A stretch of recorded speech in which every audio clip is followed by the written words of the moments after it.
Sir मैं अगर बात करूँ 2009 से, अगर क्रिप्टो करेंसी को मार्केट में एक अवेयरनेस का पार्ट आया तो लोग उन्हीं लोगों ने इसको परचेस करने की कोशिश की जो इसके ऊपर में ट्रेड या इसको समझ पाते थे, क्योंकि ये सर टेक्नोलॉजी के साथ जुड़ा हुआ विषय है।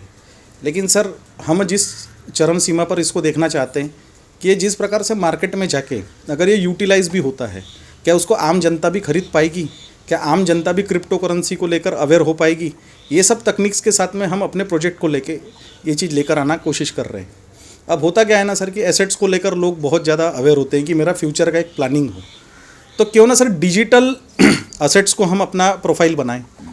तो डिजिटल असेट्स को लेके हमने 3 आधार स्तंभों को अगर क्रिप्टो करेंसी के साथ अगर जोड़ा तो ये 3 आधार स्तंभ सर हमारा फ्यूचर बना के दे सकते हैं। तो कोशिश के रूप में सर हम यूटिलिटी को पहला प्राधान्य देना चाहेंगे। आज अगर किसी सामान को ख़रीदना है, किसी के पेमेंट्स करने हैं, अगर मुझे मार्केटिंग का कोई भी पर्पस लेना है, तो क्या क्रिप्टो करेंसी को as an gateway we can use this. तो हाँ सर ये संभव है, हम क्रिप्टो करेंसी को यूज़ कर सकते हैं एज एन यूटिलिटी। तो ये सर हमारे प्रोजेक्ट का एक पार्ट हम बनाने की कोशिश कर रहे हैं, जो लगभग वर्ल्ड का सबसे पहला ऐसा क्रिप्टो करेंसी का प्रोजेक्ट बनेगा जो यूटिलिटी के रूप में सामने आएगा। सर सेकंड आधार स्तंभ वो है सर हमारा कि हम इसको होल्ड करने की कोशिश करेंगे। होता ऐसा है ना सर कि किसी प्रॉपर्टी को अगर मैं एक न्यूनतम मूल्य में खरीदता हूँ, लेकिन जब उसका मार्केट वैल्यू किसी आसपास के प्रोजेक्ट्स को लेकर बढ़ती है, उसके आधार पर जो मैंने होल्डिंग का समय रखा था मुझे उसका आउटपुट उतना बड़ा मिलता है। तो सर हम उस पर भी ट्रेड करने के साथ साथ होल्डिंग कैपेसिटी भी बना की कोशिश कर रहे हैं, जिससे हम लोगों को काफ़ी अच्छी सुविधाएं उनके हर महीने प्रोवाइड कर सकते हैं। और तीसरा तो सर आपको पता है ट्रेडिंग का सबसे बड़ा स्कोप आज, जिसमें इंडिया ने भी हमको सबसे बड़ी लेवल पे मान्यता दिया है। तो मैं सुप्रीम कोर्ट को तो लेकर काफ़ी पॉजिटिव हूँ सर, और आने वाली उन सभी युवा पीढ़ियों को आश्वस्त कर देना चाहता हूँ कि ट्रेड पर आप अपना वर्चस्व बनाने की कोशिश कीजिए।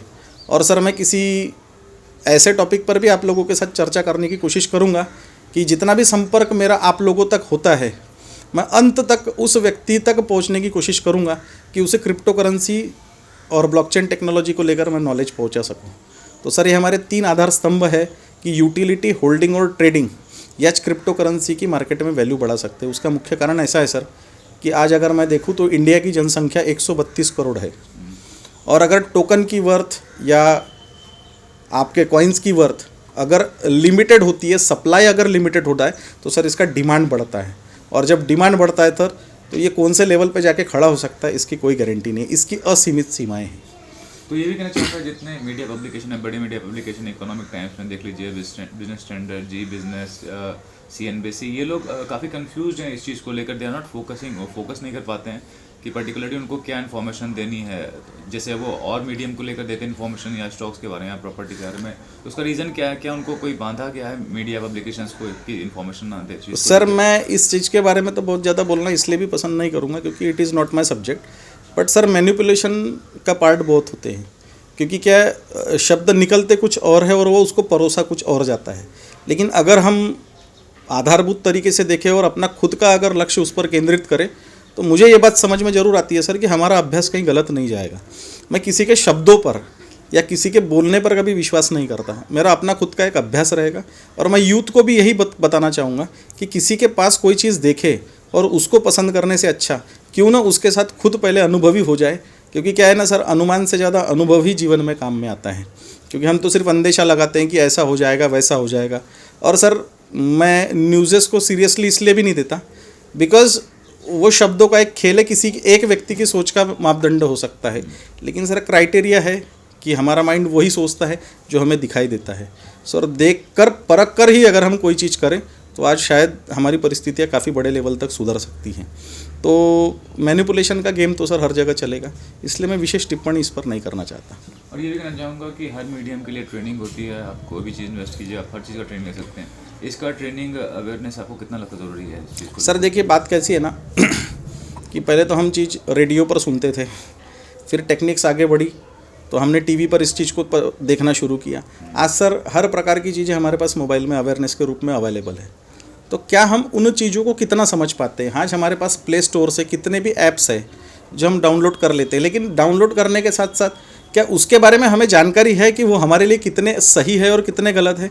इसका तो एजुकेशन हमको आज तक नहीं मिला।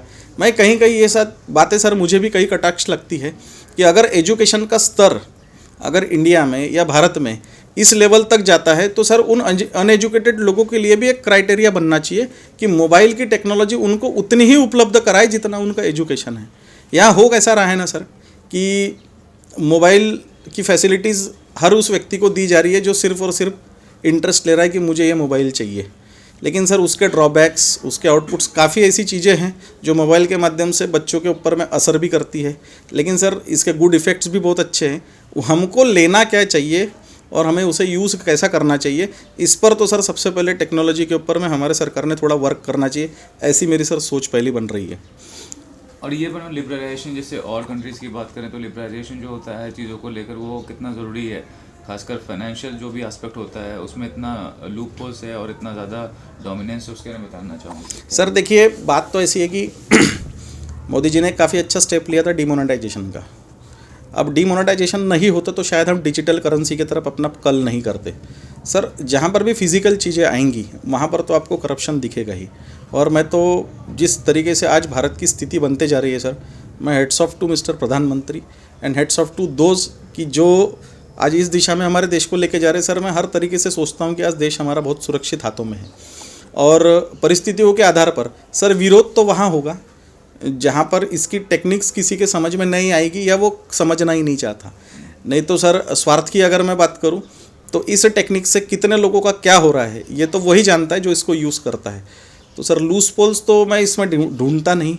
अब रही बात सर बाकी के देशों के कंपैरिजन में, तो भारत ने एक अपना अच्छा स्तर आज मार्केट के अंदर में फिर से खड़ा किया, और काफ़ी कम समय में, जहाँ तक मेरी नज़र जा रही है, काफ़ी कम समय में इंडिया ने कोरोना काल में जो परिस्थितियों से निकल कर अपने आप को एक अच्छा आधारभूत तरीके में खड़ा करने की कोशिश कर रहा है। सर मेरा साथ तो अपने देश के साथ है, और मैं ऐसे युवाओं के साथ जिनकी आशाएं अपेक्षा है कहीं ना कहीं नौकरियों को लेकर एक गलत दुर्भाव में जा रही है। सर मैं उनको सेल्फ डिपेंडेंट बनाने के लिए अपना हर समय हर कीमती एजुकेशन उन तक के पहुंचाने की कोशिश करता हूं। सर लास्टली ये बताइए कि जनरल परसेप्शन होता है कि कोई बहुत सारे इन्वेस्टमेंट्स होते हैं जिसमें आपको हेवी इन्वेस्टमेंट करना पड़ता है तभी आप इन्वेस्ट कर सकते हैं। इसका इन्वेस्टमेंट पॉइंट ऑफ व्यू क्या है? एक जनरल अगर कोई आदमी इन्वेस्ट करना चाहता है तो क्वांटम क्या है उसका? सर देखिए, वैसे तो आज देखा जाए तो वर्ल्ड की सबसे स्ट्रॉन्गेस्ट करेंसी जो है USD है, जिसके वजह से हमारे 207 देश चलते हैं। अब करेंसीज़ की अगर मैं बात करूँ तो सबसे स्ट्रॉन्गेस्ट मार्केट है sir forex trading. Forex trading में हमारी इंडिया की करेंसी का यूज़ नहीं होता है। यूरो, USD, पाउंड और येन, इसमें ट्रेड्स होते हैं। अब ये सर सब चीज़ स्विस कोड से चलता है। आप सबसे पहले बात तो ये बात देखिए सर कि स्विस अकाउंट अगर मार्केट के अंदर में हमको कोई सुविधा प्रोवाइड करता है, हमको बैकअप प्रोवाइड करता है, हमारे अगर वो लिक्विडिटी प्रोवाइडर बनते हैं, तो स्विस बैंक को तो आपने सिर्फ और सिर्फ काला बाजारी के लिए सुना होगा। लेकिन सर मैं इसका बहुत अच्छा आपको फ़ायदा भी बता देता हूँ कि स्विस बैंक ये वर्ल्ड की सबसे बड़ी लिक्विडिटी प्रोवाइडर बन के काम सामने आई है। आज तो सर JP मॉर्गन ने भी एक्सेप्ट कर लिया कि bitcoin is the futuristic gold. आज सामने की ज़माने का $146,000 की परिस्थिति बनेगी, $146,000 की परिस्थिति बनेगी, ये आज JP मॉर्गन ने कहा है। तो सर मैं अगर इस चीज़ को लेके बहुत अच्छा सोचूं तो मेरा मानना एक ही तरीके से जाता है कि बैकअप के सिवा आप इस चीज़ को बहुत बड़े लेवल पर नहीं देख सकते।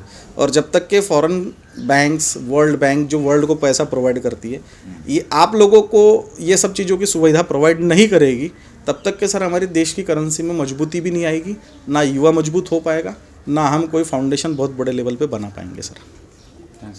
तो thank you very much sir, have a nice day.